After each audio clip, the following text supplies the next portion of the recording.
Welcome to Genesis Marks the Spot, where we raid the ivory tower of biblical theology without ransacking our faith. My name is Carrie Griffel, and in this episode we are getting into two more views of creation.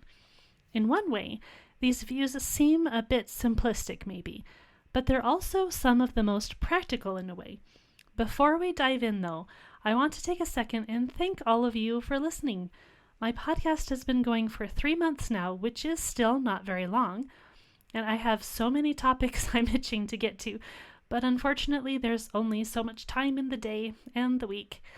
Time is such a bizarre thing, really. A week exhausts us, but we're not able to do nearly enough in that amount of time that we'd like to do. It's really, really strange. For those listening who might not be connected with me on social media, I've been invited on some YouTube channels. If you happen to listen to my podcast on YouTube, then I'm going to try to make sure those are listed in a playlist there on my channel so that you can keep track. Otherwise, I'm also hoping to begin an email newsletter, hopefully with a few relevant things thrown in there that aren't in other places. So anyone interested in getting in on that, to be honest, I still haven't looked into the logistics of how newsletters work, but if I figured out podcasting, I'm sure I can get that worked out. I think. Maybe. So go ahead and send me an email at genesismarksthespot@gmail.com. If you do, I promise I won't sell your email to the DMV or anything nefarious like that, but I'll send out information about any other things I might be up to. If you happen to catch me this week on my very first appearance on a live stream with Faith Unaltered, that was a lot of fun, and I'll hopefully be doing some more there, as well as in some other places. For those interested, I'll try to remember to link to that live stream in this episode description. Alright, in any case, let's dive into a bit of a review first of what we've discussed in the realm of the views of creation. And part of the structure of how we are looking at these views is in the main question that these views ask of the text. Questions like what happened, or how did it happen, or what is the text used for, or what does it teach, or who are we? It's kind of like those questions we all learned in elementary school. Who, what, when, where, why, and how. Last time we took a dive into John Walton's identity account of creation. Looking at the text from this perspective, the questions were, what is the cosmos, and who are we? We have two questions here because we can't leave either the space of creation or the creatures of creation out of the equation when we are looking at Genesis 1. And these two questions can't be lumped into one because the cosmos and humanity are related because they're both created, but they're separate, right? The answers to these basic questions were the cosmos is sacred space and we are the image of God. If you've been following or listening to some of the latest episodes, you'll see that I've been talking a lot about the image of God, and that conversation is not done yet.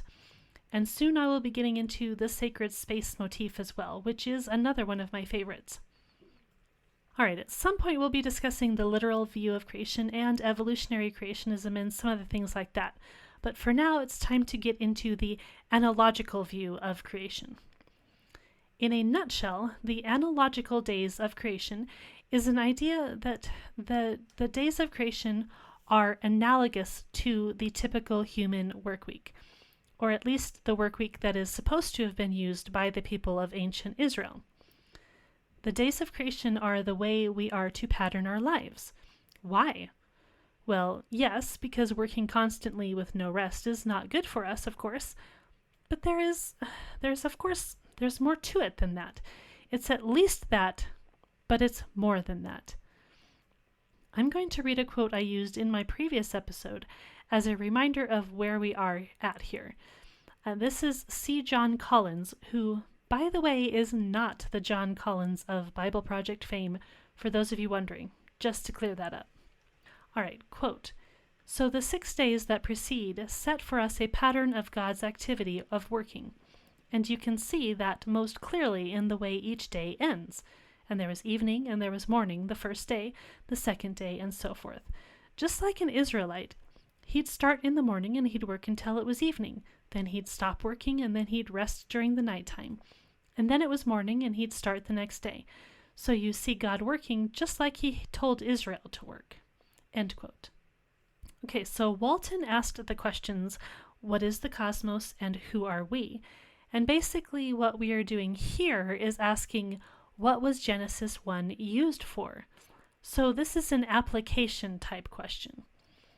Now, what we aren't saying here is that humans are supposed to do these same things in their work week that God did in his days of creation.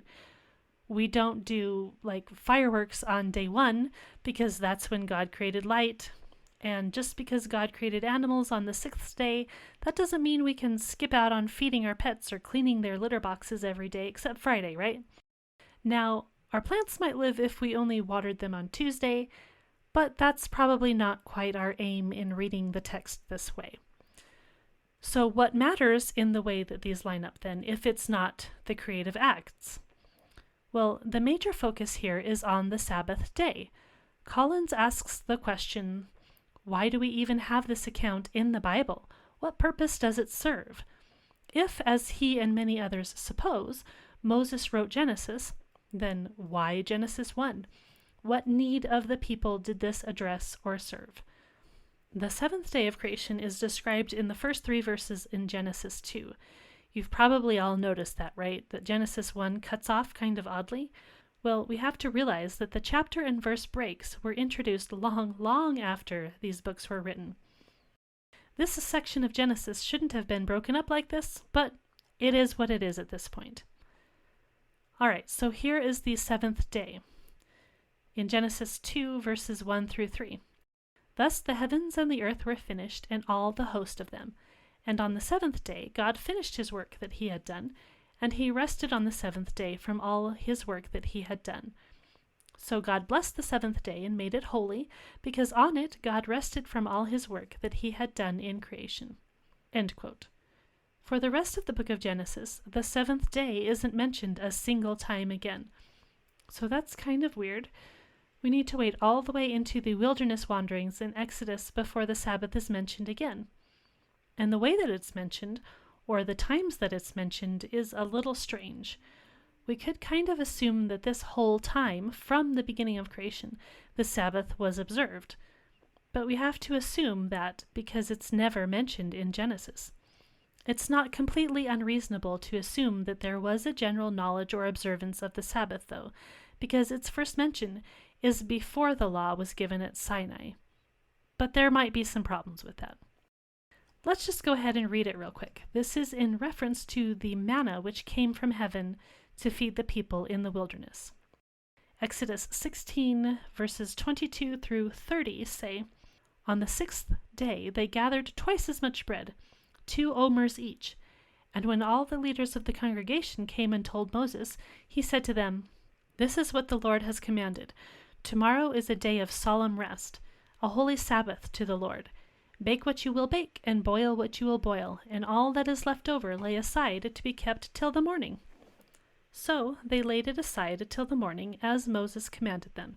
And it did not stink, and there were no worms in it. Moses said, Eat it today, for today is a Sabbath to the Lord. Today you will not find it in the field. 6 days you shall gather it, but on the 7th day, which is a Sabbath, there will be none. On the 7th day some of the people went out to gather, but they found none. And the Lord said to Moses, How long will you refuse to keep my commandments and my laws? See, the Lord has given you the Sabbath. Therefore on the 6th day he gives you bread for 2 days. Remain each of you in his place. Let no one go out of his place on the 7th day. So the people rested on the 7th day. End quote. If you read this, it kind of sounds like they were surprised that this whole 7th day business wasn't normal to them. So I don't think anyone was observing it prior to this time, or at least they weren't. I mean, I could be wrong. Maybe Abraham was, but there's nothing that says this. You'll notice too here that there is no mention of creation here. That's not to say no one would have been thinking that, but remember, the people had been in Egypt. It's entirely possible that they didn't know a whole lot of history, that whether Moses may have been given a vision or oral history was passed down to get the information about the early chapters of Genesis. Either way, maybe the people didn't know all of that. All right, so the next mention of the Sabbath is in the Ten Commandments in Exodus 20. Exodus 20 verses 8 through 11 say, "Remember the Sabbath day to keep it holy. 6 days you shall labor and do all your work. But the seventh day is a Sabbath to the Lord your God. On it you shall not do any work, you or your son or your daughter, your male servant or your female servant, or your livestock, or the sojourner who is within your gates. For in 6 days the Lord made heaven and earth, the sea, and all that is in them, and rested on the seventh day. Therefore the Lord blessed the Sabbath day and made it holy." End quote. This is the covenant made at Sinai, right? The Sabbath is directly likened to the creation days. So this is where the idea of the analogous days of creation come from. It's directly from Scripture. Let's go to one other place in Exodus. This is chapter 31. This is right after talking about the quality of the work of the tabernacle and the furnishings. And this is also right before the episode with the golden calf. Exodus 31 verses 12 through 18 say, "And the Lord said to Moses, You are to speak to the people of Israel and say, Above all you shall keep my Sabbaths, for this is a sign between me and you throughout your generations, that you may know that I, the Lord, sanctify you. You shall keep the Sabbath, because it is holy for you. Everyone who profanes it shall be put to death. Whoever does any work on it, that soul shall be cut off from among his people. 6 days shall work be done, but the seventh day is a Sabbath of solemn rest, holy to the Lord. Whoever does any work on the Sabbath day shall be put to death. Therefore the people of Israel shall keep the Sabbath, observing the Sabbath throughout their generations as a covenant forever. It is a sign forever between me and the people of Israel, that in 6 days the Lord made heaven and earth, and on the seventh day he rested and was refreshed. And he gave to Moses, when he had finished speaking with him on Mount Sinai, the 2 tablets of the testimony, tablets of stone, written with the finger of God." End quote. First of all, a point. The word Sabbath doesn't just refer to the seventh day of rest. It also refers to the various festivals that they were to observe. So that's why we have the word Sabbaths, plural, in verse 13. It's not just talking about all the seventh days added up, but all the festivals. But in singular use, it's talking about that weekly habit. So we see the Sabbath as connected very deeply here to covenant. Incidentally, this is one of those points that literalists will bring up in defense of the literal 6-day creation. They say, look, if the weekly Sabbath is a sign between God and his people, that God made heaven and earth in 6 days, then, well, that's what it means, that God made the earth in 6 days. And I'm not going to argue against that here exactly. We'll talk more about that. But yeah, I think they're right in a way that the 6 days of creation point more towards the idea of, well, days as understood by humans, as opposed to epochs or ages or something like that. Does this mean that God here is proving some chronology, though? Well, I think that takes things too far. I know some of you will disagree with me on that, and that's fine. But here's my question. What matters more? That this is chronological information that we really need to know? Does this knowledge matter in some way? Or is it that we should focus on the fact that the God of creation, the sovereign creator, he's the guy. He's the guy we're making the covenant with. He's the guy. My opinion is that this is why this information is included. Not as a gotcha to later evolutionists or anything, not because God really wanted them to be knowledgeable about the timing of creation, but pointing out that the Lord, he's the guy. He's the actual Lord of all creation. Because let's think about it. What are the alternatives? Did the people of their time make covenants with deities? Well, probably. This probably wasn't an unusual action. But what kinds of deities were people making covenants with? What kinds of deities were they interacting with in their estimation, if you don't want to believe in reality? What kinds of deities were they generally familiar with coming out of Egypt? Yeah, that's right. Even if you don't know a lot of specifics, you know the character of those guys. They weren't the creator. They were just powerful beings who could grant people benefits, right? The people interacted with these beings because they wanted something out of it. and they could interact with various deities, and who cared, really? Well, I'll tell you who cared. God cares. But you see, that's what I'm saying here. This is specifically pointing out that they were in covenant with the creator of the universe, not with a fertility god, or the god of health, or the god of the underworld, but the supreme sovereign creator. By pointing out that the Lord is the one who made the earth in 6 days and then rested, well, when they followed suit, when they worked and then rested, they were acknowledging and remembering and celebrating their Lord, that they were in covenant with the Most High. And maybe you noticed in my reading of the passage from Exodus 31 that it ends with the tablets being given to Moses. So the emphasis there, it seems to me, on the Sabbath, right as God was handing him the tablets, so to speak, that this Sabbath thing was an essential element to this covenant that was just made. The purpose of them remembering the Sabbath was to remember just who exactly they were in covenant with. And so, of course, on the other end of things, this is why Genesis 1 needed to include this information, to connect these two things. That's the purpose of the information in Genesis 1. Now, am I saying that Moses wrote it that way just to make this connection or something like that? That doesn't need to be the case, okay? That's not a necessary conclusion, and that's not my point. I'm saying that these two things line up, they have to line up, and that this is something that the people were supposed to think about weekly, which is pretty often, really. And then we could get into the point of what the Sabbath even is. Why a day of rest? Why does that help them center on the Lord? We can talk about provision here, of course, being able to rest because God is the one who provides for us. They were given the manna for the same reason, but eating the manna wasn't tied to the covenant. If you want to do a super deep dive into what the Sabbath means, I highly suggest hopping over to the Bible Project podcast. They've got videos on this too, which you should maybe watch first, but the podcast is absolute gold. They did a series on the podcast, and gosh, I don't know how many episodes they had to it. It was over a dozen. It was on the Sabbath. The series is called, Seventh Day Rest.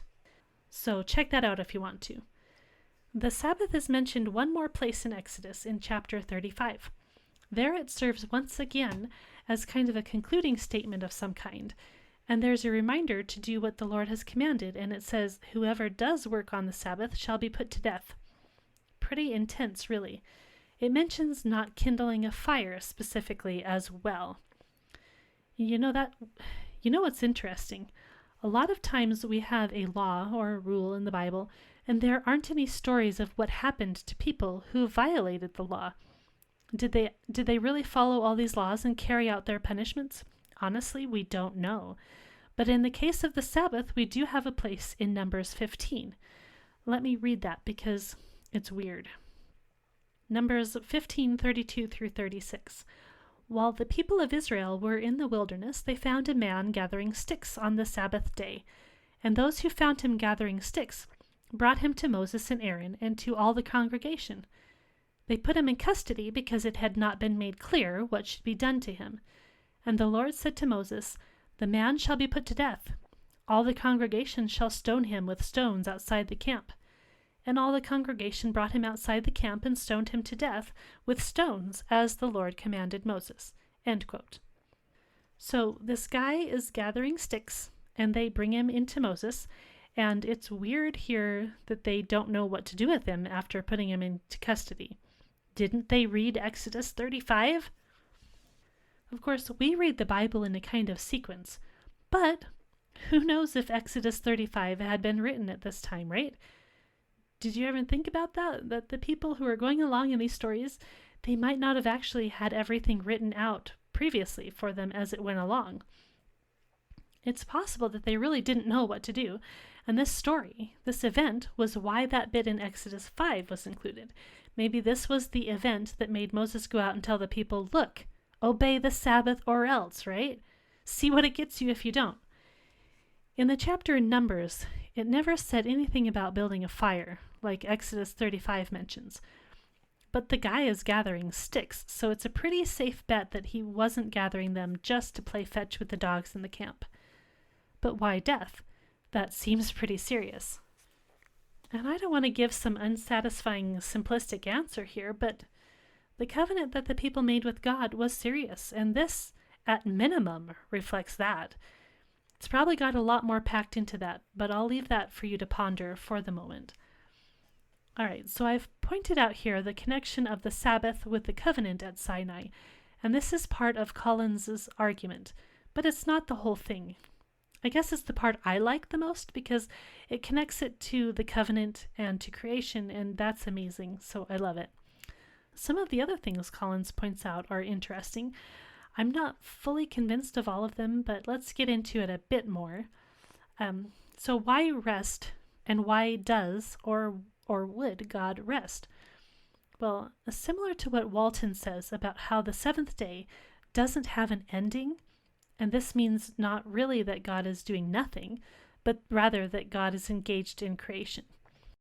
This is probably why in John 5:17, in response to being criticized for doing healing on the Sabbath, Jesus says, "My Father is working until now, and I am working." So when we enter this rest with God who is resting, we're not just taking a day off or doing nothing, but we are entering with God who is enjoying his Sabbath rest too. So, to me, there's this idea of communing with God, of connecting with him. So yes, it's about provision and how God provides, but when we leave it at that, when we only look at this Sabbath rest as something centered on our needs, we forget that we're also connecting with God on this level that is beyond our needs, recognizing that we participate in some way with God as we obey him, as we live our lives in accordance to his will and all of that kind of thing. So, because Collins views Creation Week as an analogy, he doesn't believe that we necessarily need to see these days as literal days, as an exact replica of a human week, because it's an analogy. Analogies aren't comparing two exact things. An apple is not like an apple is an apple. So Collins suggests that the Creation Week is like a human week, not that it is a human week. He goes into Genesis 2 to see this. In Genesis 2, 5 through 7, it says, "When no bush of the field was yet in the land, and no small plant of the field had yet sprung up, for the Lord God had not caused it to rain on the land, and there was no man to work the ground. And a mist was going up from the land, and was watering the whole face of the ground. Then the Lord God formed the man of dust from the ground, and breathed into his nostrils the breath of life, and the man became a living creature." End quote. So maybe you've read this and seen, wait a second, this seems a little bit out of order from what Genesis 1 says. But Collins says this is not necessarily referencing the entire world. When it says in the land, it means a particular region. And because it means a particular region, we might think, hey, that particular region has a particular climate, right? When it says, "No bush of the field was yet in the land, and no small plant of the field had yet sprung up, for the Lord God had not caused it to rain on the land, and there was no man to work the ground." Well, in the area that the Bible is centered on, there are wet seasons and dry seasons. Let me just go ahead and quote Collins again. Quote, "In that part of the world, it rains in the winter and stops raining sometime around Easter, and it doesn't rain again until sometime in the fall. By the end of the summer, everything is brown and dry, and then when the rains begin, it starts greening up." Well, if that's the explanation for why the bushes hadn't been growing, for that to be the reason, it must mean that this climate cycle had been in effect, and it would have to have been in effect for at least a year, if not longer. So a week that is a year or longer is not an ordinary week. And all of this comes together to show that the best reading of the days is the one that Herman Bavinck offered when he said that these creation days are God's work days. End quote. Okay, so in a nutshell, Collins suggests that Genesis 2 gives us a snapshot of a particular time and region, that it's describing the creation of man, and because creation has been trucking along, and it's now the dry season, well, that means that the initial creative week where man was created on day 6. That can't have been a normal human week, because normal human weeks don't span entire seasons like that. Does that make sense? I hope that makes sense. This is one thing that convinced Collins that we're dealing with an analogy in the week of creation, that it's not a literal week, but there's some more time passing than that. All right, before moving on, I want to hit in a few other points in this view because it is more than just looking at the Sabbath. Collins is of the opinion that Genesis 1:1 is the first creative act in creation. And this isn't something I've touched on yet in my podcast, mostly because, well, I think it's done in summary perfectly in other places. But I'll mention it here, and I'll leave a link in the show notes to provide a place where you can go to see this spelled out. But in short, there's a debate that involves the Hebrew grammar of Genesis 1:1 and some of the verses after that. Some people take the grammar of the first few verses to indicate that in the beginning, God created the heavens and the earth is not a creative act in and of itself, but that it's either a summary statement of the whole chapter, or alternatively, it's a title, because remember, when this was originally written, it didn't have the book titles and chapter and verse divisions and all of that, which we have today. Some translators say when God began to create the heavens and the earth. And these are, frankly, all legitimate options as far as I can tell. The grammar constructions here just leave a lot of ambiguity, frankly. There's another idea that this passage serves as part of an envelope of sorts, with the end of the passage in Genesis 2:4, where it speaks of the generations of the heavens and the earth. So these are legitimate discussions that I don't think anyone's really going to be able to solve, but of course people are free to land on one side or the other in their opinions, and Collins sides with this being the first creative act, so he does see creation out of nothing in Genesis 1. Now, like I said, I think that's a perfectly legitimate translation, but I don't think we can assume that creation out of nothing is what they actually had in mind. It's certainly possible, but not certainly certain, in other words. And as I've said before, we don't need this passage in order to affirm that God created everything and that everything is dependent on him. But you see, all this is getting a bit nitpicky at this point, and that's why I think it's okay to leave things a bit ambiguous and let people have their opinions as long as it's an opinion that lines up with a holistic view of what Scripture is as it shows itself to be. I don't completely agree with Collins' opinion in detail, but we agree in meaning, and that's what a lot of differences kind of end up being between Christians until and unless one or the other of us decides to batten down the hatches and camp out in our position as something that is necessary. Anyway, stemming from this basic idea that all of creation has its origin in God's creative acts, we now have a distinction between God and creation. And here I'm inserting my own summation of this view now. This isn't exactly how I've seen others lay it out, but I think that this is what they are getting to. So because of this distinction between God and creation, we have the need for analogy, because what God is doing is not going to be like what humans do. Surprise, surprise. It's not a one-to-one correspondence, nor does it need to be. I find it a bit funny, to be honest, that people are generally all about the creator-creature distinction till it comes to this, and suddenly God's actions need to be just the same as ours.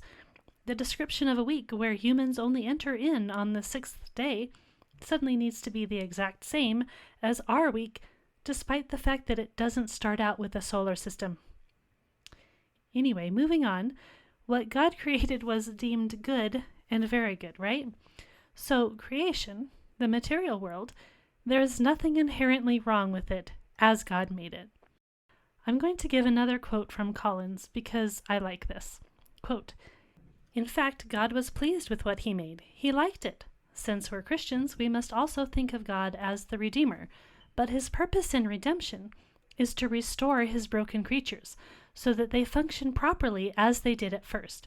So our Christian faith does not take us away from the world that God made. Rather, it equips us to live in it and to appreciate it for that magnificent work that it is. God doesn't treat his world as a rival for our affections. As we enjoy its master." End quote. And why am I pointing this out in particular? Because I think we really do have this idea often that there's something wrong with this world and enjoying this world. How often have you heard a sermon where the pastor waxes on in how we create idols out of the things in our lives? Now, of course, we can do things like having wrong priorities and treating things in ways that we shouldn't treat them. But this idea that it's wrong to enjoy things or wrong to be plugged into something that exists here on earth, I'd say that goes against what Genesis 1 is telling us about creation. Though yes, there are ways we can make creation a rival for God, and we often do in various ways. Creation can be enjoyed, and it ought to be utilized as well. One aspect of this view that I really like is that it helps us see that there is a likeness between God and ourselves, but also that God and his work is very distinct. That's what analogies are about, finding those ways that are alike while also realizing that it's a comparison and not the exact same thing. So to me, all of this offers up support that we can most certainly take the text seriously without saying, oh, it's got to mean exactly what we mean in regards to things like our human time scales, right? Again, it's not any kind of a slam dunk by any means, but it offers up some space to think within and consider things from different perspectives if we haven't already done so. Before moving on, of course, I want to offer up some of the critiques against the view, and Collins brings up some of these himself, so we'll start with those. He acknowledges that his view does kind of contend against that literal view, that these 6 days are literally 6 days, but Collins points out that these people are missing the entire point of having an analogy. Our week is like God's week. It's not the same as God's week. Collins points out, as others, such as Walton, also do, that the 7th day breaks the cycle of the first 6. The 7th day does not have an ending. Collins also suggests that the evening and morning language in Genesis 1 serve as brackets for the time that God rests between the days, just like in our week, we rest between days. I'd personally push back on that point and suggest that the evening and morning language serve as a type of idiom called a merism. A merism, where you mention two opposite things which indicate that you're actually talking about the whole thing. For instance, if you say from east to west, you're talking about the whole world, or the whole area, or something like that. If you said, I work day and night, well, that's hyperbole as well, but what you mean is you work all the time, constantly. But Collins makes a very fair point that the evening and morning language may very well have been there to help the Israelite connect how God is working in the world, to be equated in some ways to how they worked in the world. We don't really have to choose between these interpretive options, analogy versus merism, as it might functionally be the same thing anyway. Another view that opposes this one is the day-age view, which I haven't really even hardly mentioned yet. This is the idea that each day of creation lines up with a particular historical epoch. This was developed as scientists were looking at the geological column and trying to make sense of that in regards to Scripture. Maybe all the layers they were seeing corresponded in some way to the days of creation. Collins opposes that view because he doesn't understand how describing creation in days to equal epochs really has nothing to do with the needs of the original audience. It wouldn't have connected with them in any way like that. So what would be the point of describing it in that fashion? I can hear an objection like, oh, but God was just trying to preserve his truth for all time. Well, the thing is, geological science is always changing its mind, just like any good science should, so this really doesn't make much sense. If we think it lines up in a certain way, what happens when we learn more and that gets upended? The meaning of the text can't change like that. That's ridiculous and postmodern silliness. My own personal annoyance with this view is actually pretty minor in the grand scheme of things. It's just not a super comprehensive view. It doesn't explain the exact content of the first 6 days of creation. That doesn't provide anything against the view. It just suggests to me that this view is only part of a greater view, which we will get to next. But before we end, I will give one more quote from Collins where he lays out a bit of essential information on the term rest, because between Genesis and these passages in Exodus that I mentioned, the term rest is not the exact same. Quote, the word used for rested in the 4th commandment is a little bit more explicit than the word that we have in Genesis. In Genesis, it's properly translated as God rested. We think of the Sabbath as a day of rest, but the word is he ceased working in order to rest. That's the idea. But the word that we have in the 4th commandment is more explicitly to rest, to get relief. And then in Exodus 31, there is an even more explicit word. Its meaning is like getting your breath back. Well, God doesn't need to get his breath back after a work week. We know that about God. And so what we have to see is that there are differences. And the ways in which God's activities are presented to us are by analogy. So since we have analogy, we don't have to have our workdays being the same as God's workdays, just so long as they resemble God's workdays in the ways in which we can discern. Namely, we're active in the creation, we're trying to imitate God in our use of intelligence, we're trying to plan ahead. We, as human beings, use language as we communicate with one another. We even use language as we communicate with the creation. We speak to the animals, and we expect them to obey us, to comply with our wishes, and animals under human care actually learn to respond to human speech. So we can see that there are plenty of analogies, and we don't need to concern ourselves with the question of how long all of these things took, nor even how long ago these things took place. That there are actually events that took place need also not concern us because we're accepting this as a part of the true story of the world. End quote. I'm going to get into the next view of creation by quoting C. John Collins once more as he mentions the framework view of creation, because although I don't think this is at all the best description of the view, he shows nicely how this view isn't really all that uniform, and thus it might be a little bit difficult to talk about. All right, so quote, "Another way that people have read this account is called the framework view, namely to think of the days as having no particular sequence, and the framework view has lots of subspecies. So you might even think of what I've presented as one of the subspecies of the framework view. But there are other versions that think of the first 3 days and the second 3 days as just alternative ways of telling the same events. The trouble with that is, of course, you have 6 work days and not 3 told twice. And so I don't really think that this does full justice. There are other subspecies of the framework view that basically say that history has nothing to do with what Genesis is telling us.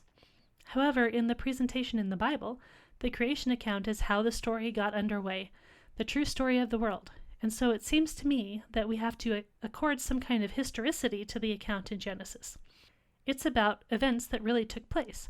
The world that we live in is really a world that God made, and he made it for the well-being of human beings." End quote. All right, so as I said, this isn't the best description, but it's fair to some formulations of the framework view. It's very broad, so because it's very broad, I thought it might be interesting to do more of a response to why some of these framework views don't really work. This view might be better called the literary framework view. So basically, those holding to a literary view take a step back from the text, and they aren't looking so much for the literal meaning of the text, but rather looking at the Bible as a piece of literature. To be honest, if you don't accept some form of a literary framework view, then I think you might want to think a bit about it because, well, the Bible is literature. I just don't see how this could possibly be denied. So as literature, it ought to be written in a way in which literature is written, right? It ought to have design. It ought to have repetition of patterns and themes. It ought to be organized in a literary way in order to get its point across. This is one reason why you hear people say, the Bible isn't a science book, because it's not, it's literature. If you took a science book and wrote a story that talked about the information from that science book, you might expect to explain things in metaphor, in allegory, with idioms. And because of that, this means that it doesn't need to be literal and factual in everything. In fact, it would be a little weird if it was. Recitation of bare facts don't tend to make good stories. They just don't. All right, so let's look at the claims that Collins made. He says that his view could be seen to reside under the umbrella of the literary framework view. That's one reason I have put these two together in this episode. But Collins claims that in a literary framework view, the days of creation have no particular sequence. That might be true for some, but it's not the case for everyone who reads this in literary context. There are literary reasons the days of creation are in a certain sequence, and I drew that out in my, I think it's my second episode, where I talk about the days of creation and how the first 3 days line up with the second set of 3 days. Collins mentions that some people think the second set of days is a retelling, and I'll get to that in a little bit more in a minute, but that's not how I presented the design in my episode. First, God created the environments, and then he populated those environments. This is not only scientifically logical, to be honest, but also allegorical to how the ancient person would have crafted their life. You can't put animals into a place until that place is ready to keep them. Collins mentions that some people will say that Genesis and history have nothing to do with one another, and he disagrees, and I do too. It's got to correspond to history because, newsflash, we're all here, and Scripture is overwhelmingly confident in saying how that happened. God created, God sustains, God performs new creation. It's all dependent on Him, start to finish. And personally, I'd say that logic and science also demonstrate this truth as well. But that's for another type of podcast. If you're on Facebook, we can talk about it there, though, in my discussion group if you'd like.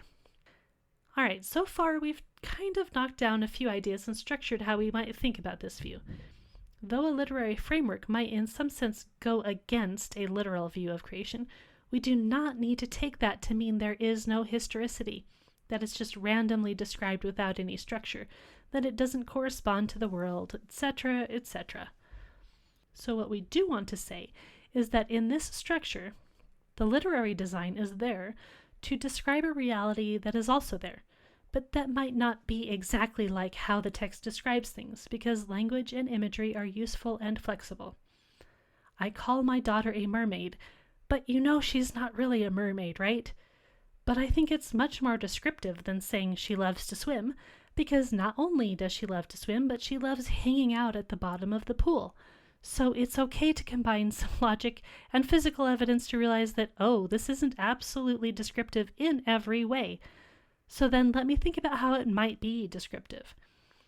Saying that something is figurative does not mean that it's not literal in any way. But if you go the other direction with that, to say that something is and always must be literal, well, you lose out on being able to look at it figuratively. And so you're going to miss out on some very deep meaning there. If I really took a mermaid to the pool, why would it be interesting that she liked hanging out at the bottom of the pool? That wouldn't even be anything that would register to you on any level. So you see, analogies and metaphors and idioms, all these things, they help us to see contrast and differences and surprising things that we'd never consider otherwise, unless it was just spelled out. And in that, some of the magic is lost, right? Anyway, so right about now, maybe you're saying, okay, we get it, move along now. And if you get it, then great, cool. But you see, so many people don't seem to get it, and I have to wonder if that's because they've just never thought about how the figurative and literal really do blend together, that they need to blend together, that we can't really have excellent communication without both. And we forget how jarring it is to think about these things for the first time. Like, oh my gosh, if this is figurative, then does that mean it's not real? We jump from one extreme to the other, and we forget that what we need to do is learn to integrate. It's a bit about the categories we have in our minds, you see. When we categorize the Bible as historically accurate, because in apologetics we are used to defending it this way, because it needs to be to some extent for us to accept it as the basis for our faith. Then what do we do when we suddenly start seeing it as figurative? Does that mean that the Bible then needs to be placed from our mental bucket of literal and historical and then put into another bucket of figurative literature, which that bucket mostly holds fiction? Or is it that we need to make an entirely new category, a new bucket to put the Bible inside mentally? The thing is, making new mental categories is exhausting and difficult. It really is. And so I don't think any of this is really easy if you're not already along the path of constructing that bucket. You might ask, do I even need buckets? Well, we do, because in order to function in this complex world, we need structured thoughts. The more we learn about the complex world, the more buckets we construct, the more nuanced we're able to think. But we can only do that so far because our brains need to do everything they can in order to conserve energy to deal with what we are presented with on a daily basis. All right, so now that we've talked a bit about what the literary framework doesn't necessarily have to be, that is, it doesn't have to be opposed 100% to a historical view, let's see how it's described by some of its proponents. Just like the analogical view asked, how is the text used? And it answers that it's meant to teach the correspondences, but also the differences between God and us. And I'd further that by showing how the covenant of Sinai and the people's remembrance of all that is tied up in observance to the Sabbath. The literary framework view also asks, what does the text teach? This reminds me of Dr. Heiser's theological messaging of the text. What is the meaning being conveyed about God and our relationship to God? The questions we bring to the text, we're going to mine for answers for those questions, right? So the difference between the question, what happened and how did it happen, and what does the text teach, is a pretty big distinction. And guess which one is actually more directly applicable to, well, application? When I briefly overviewed this view of creation in my last related episode, which was, I think, number 10, I brought out the distinction that Mark Futato brings out when he's talking about this, and that is the distinction between ultimate causes and proximate causes. The proximate cause is the thing that directly made something happen. The proximate cause of milk spilling is that a hand hit the glass. The ultimate cause, though, is the cause behind this cause. The ultimate cause of the milk spilling was that your child was reading at the table instead of eating. Futato suggests that the Bible isn't explaining anything about the proximate causes of creation. Yes, God spoke, and we can take that in some literal fashion, I suppose, but it seems to me that the act of God speaking is still really the ultimate cause, not the proximate cause. I mean, we could debate that, and I'm not sure there'd be a clear victor in that discussion, but let's look at the conception of Isaac in the story of Abraham and Sarah. God supernaturally intervened, but we can still suppose that the reproductive cells of both Abraham and Sarah still came together to produce Isaac, right? God is the ultimate cause, but the proximate cause of the things happening inside the body of Sarah quite likely remained. Well, and we can see this in Genesis 1. God said, "Let there be light." That's the ultimate cause. And there was light. Something happened in reality that caused the light to appear. Or God said, "Let the earth sprout vegetation." And the earth brought forth vegetation. God was the ultimate cause, and the earth was the proximate cause. There's still included often the language of God making or God creating, as if he was doing this like we create a sculpture or a pan of cookies. But even in the sixth day, God says, "Let the earth bring forth." So there is still a dynamic of ultimate and proximate causes there. And I have no idea why this would be controversial once you really look at it, to be honest. God using something to make another thing happen doesn't lessen God's will or involvement or sovereignty. And we see it right in the text, God using things to make or create. It says it right there, in plain English, as people like to say. The literary framework is immensely helpful to those who wish to read the Bible in its original contexts. Contexts, plural, because it is one way in which we can try to get into the heads of the original authors, because they didn't repeat themes by accident. They didn't structure the text and go, "Oops, look at that." Well, at least for the most part they didn't. I mean, there are things like prophecy and typology where the original writer didn't fully intend or realize the meaning of what he was writing, but of course God did. But I'm generally talking about the completed text that we have today. After compiling and editing and all of that, these things were done intentionally, and they were done with purpose. So how do we see these things? How can we tell that the Bible in Genesis 1 in particular is laid out literarily? Well, it starts getting obvious once you look very closely. Again, you can go back to my reading of Genesis 1 in episode 2 to see how there's a very definite and obvious structure to the first 6 days of creation. We can look at the repetition of phrases such as, "and God said," and "God saw that it was good." There will be differences that pop up there too, like when suddenly it says, "and God saw that it was very good." When we see these differences in the similarities, we ask, why is that there? Why is it suddenly very good as opposed to just good? Those are literary methods. Now, when Collins claimed that people who read the Bible in this literary way suggest that there's no particular order to things, he might have possibly meant what Futato calls dyschronologization. This is where things in the text are not written in chronological order. How do we tell that? I'm going to read an example that Futato shares from the temptation narrative in the New Testament. Quote, "If we're reading the temptation narrative in the Gospel of Matthew, we read that Satan tempted Jesus to turn stones to bread, throw himself down off the temple, and then worship Satan.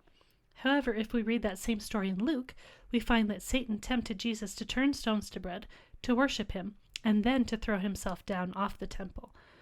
We have two different chronological orders.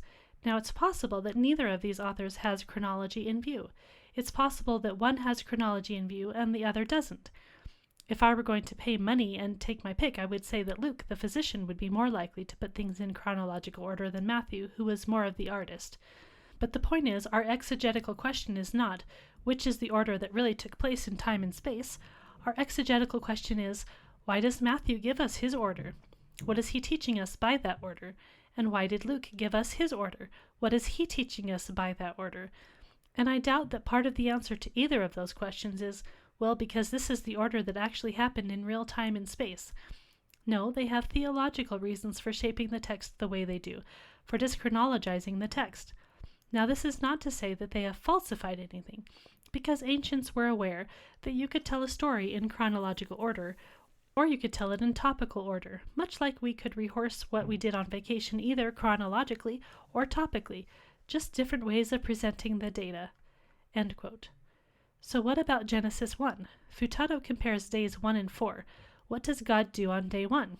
He separates light and darkness, day and night. What happens in day 4? The purpose of the sun and the moon are to divide day and night. Well, what's the point of that if day and night were already separated in day 1? From a literal point of view, it's really hard to see how that works out. Futato suggests that day 4 is giving us another perspective on day 1.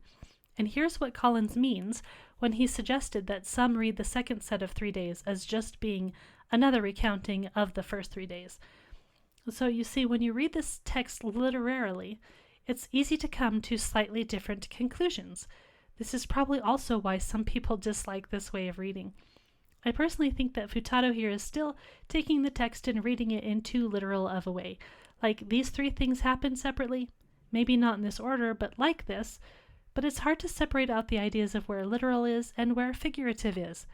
But you can see quite easily how we have the ultimate cause, God, on day 1, and he's using the proximate causes, the sun and moon, in day 4.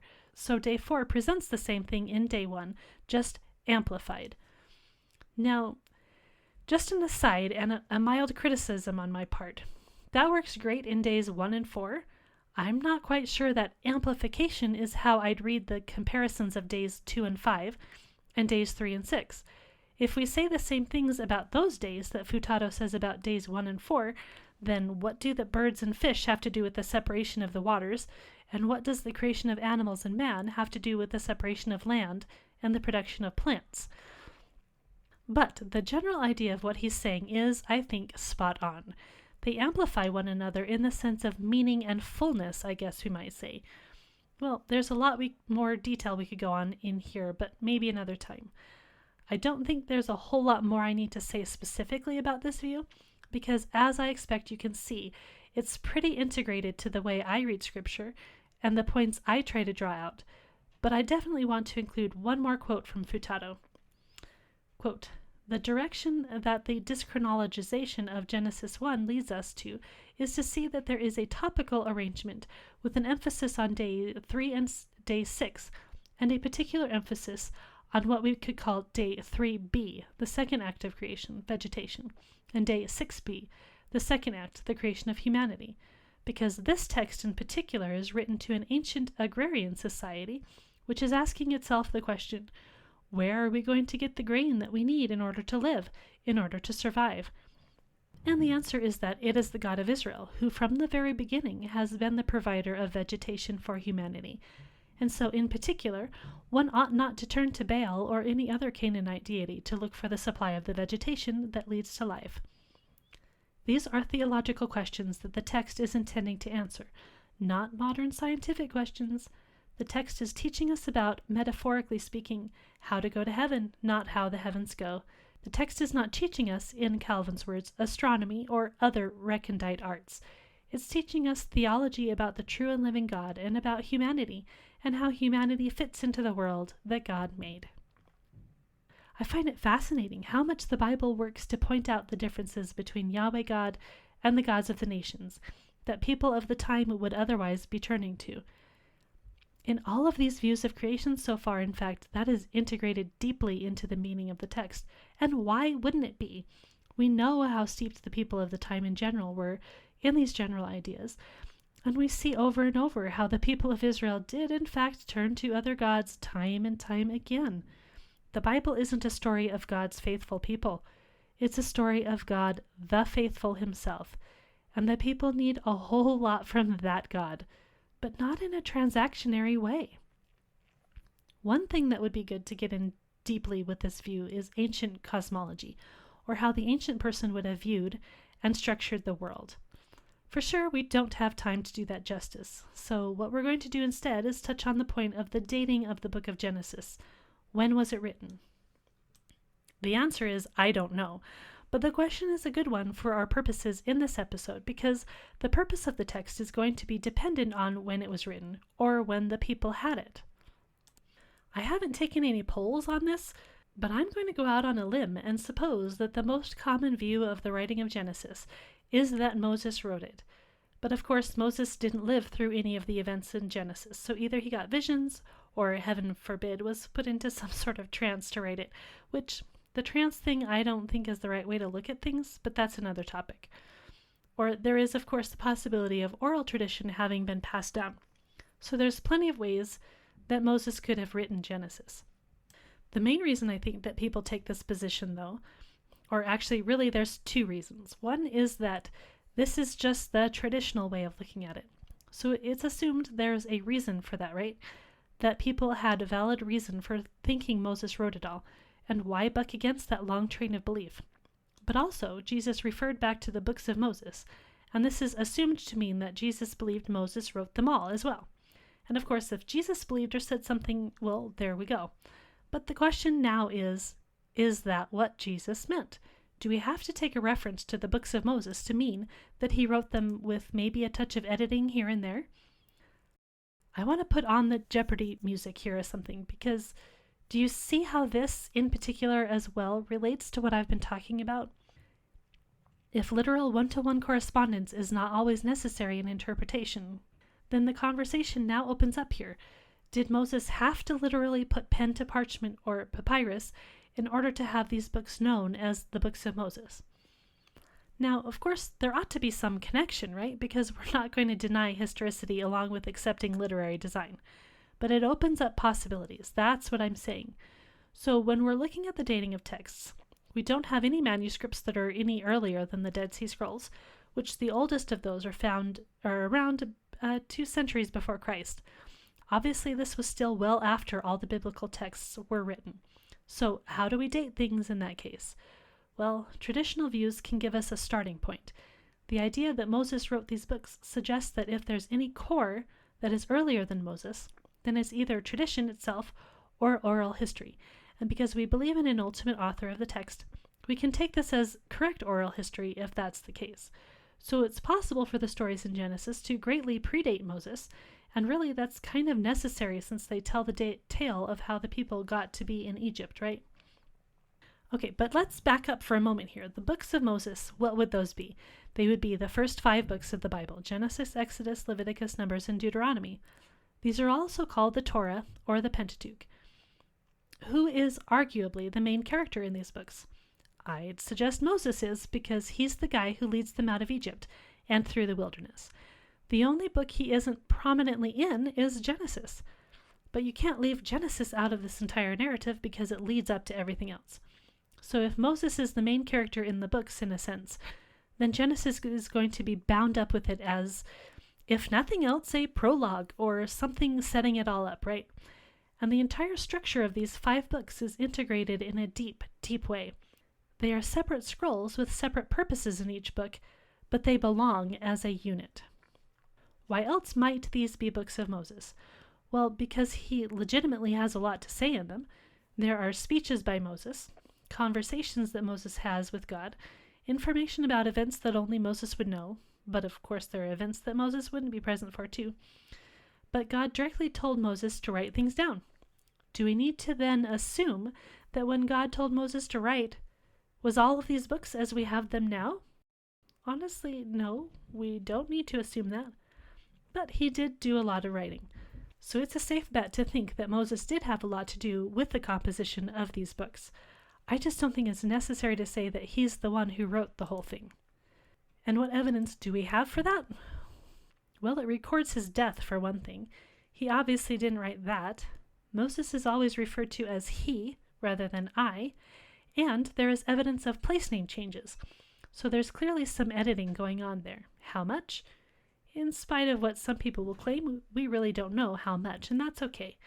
My personal opinion is that there is no need to hold on tightly to the idea that these books were all written by Moses, but it's quite likely that he had a lot to do with them. I will just briefly mention here, too, there is this whole idea of the documentary hypothesis, which is a whole mess in itself, and I think generally takes too much liberties with thinking they know more than we can really know. I will get into that idea later, but that idea doesn't really help with the question of the dating of Genesis, because it presupposes that it was written over very long periods of time, and that there were several authors and all of that. It's not entirely bunk, but the idea that we can piece out the authors as specifically as they suggest is highly suspect to me. But in either case, the documentary hypothesis also doesn't really factor in so much right now, because my question here has much more to do with the text as a whole. When did that come about? Because what we're looking at is the purpose. And again, I have to say, I really don't know, and I'm not at all convinced we can say really well, but that's not to throw out the question. I do think there are some things we can be pretty confident about, and some of those have to do with the themes and images that the text uses. The early chapters of Genesis are undoubtedly connected to Mesopotamia in many ways. There is the Tower of Babel, which of course refers to Babylon.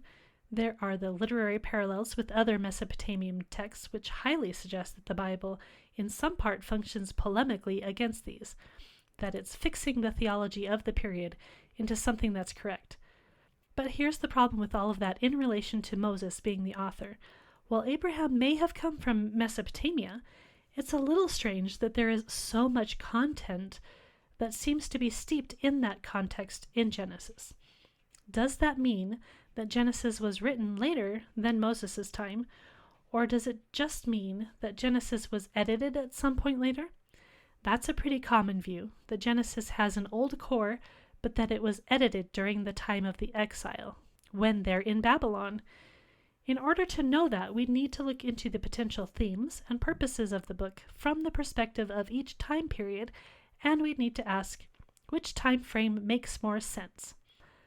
I would argue that Genesis is not entirely Mesopotamian, which means that it couldn't be written entirely during the exile. There are some stories that would suggest we ought to see Egyptian influence, and of course, if Moses had his hand in the writing of it at all, it ought to have that Egyptian flavor that we so clearly see in books like Exodus, which, by the way, in my opinion, is proof enough of the Exodus event, because if the book was written only during the exile, there's simply no way they could have gotten so many details about Egypt and the fashions of the tabernacle and all of that just right. All right, sadly, I'm running out of time and I'm still working on compiling some information for this. Anyway, but I wanted to get your gears going. If you've got any ideas on cultural or thematic data in which the text reveals where its writing might fit in history best, let me know. When you read Genesis, does it seem like it's written for a people who is reforming themselves in the wilderness to take their inheritance in the promised land? Or does it sound like it's written to people who are in exile after their monarchy pretty much fell apart? Or does it sound like it's written to people before the Exodus even happened? Or is there another idea entirely? I think that looking at cultural themes and literary purpose is maybe one of the best ways to date the book, at least in its compiled form, because looking at how the book was used is quite valuable in the question. Note that all the questions are centered around the purposes of Israel. Any theory that doesn't take that into account isn't looking at the text as a whole. All right, I kind of packed some stuff in here, so I hope it made sense to you listening. Some of this is just not expanded upon often to get to the meat of things. So I appreciate all of you listening, and thank you to those who share these episodes and also to those of you who have given me ratings. That's really helpful. If you've not done those things, I'd ask you to do so if you find it valuable. And remember, if you want to get in on the newsletter action, feel free to email me at genesismarksthespot@gmail.com. You can ask me questions there and throw tomatoes at me if you want. And a quick thank you to Wintergatan for the music. and a wish to you all for a blessed week. We'll talk to you next time.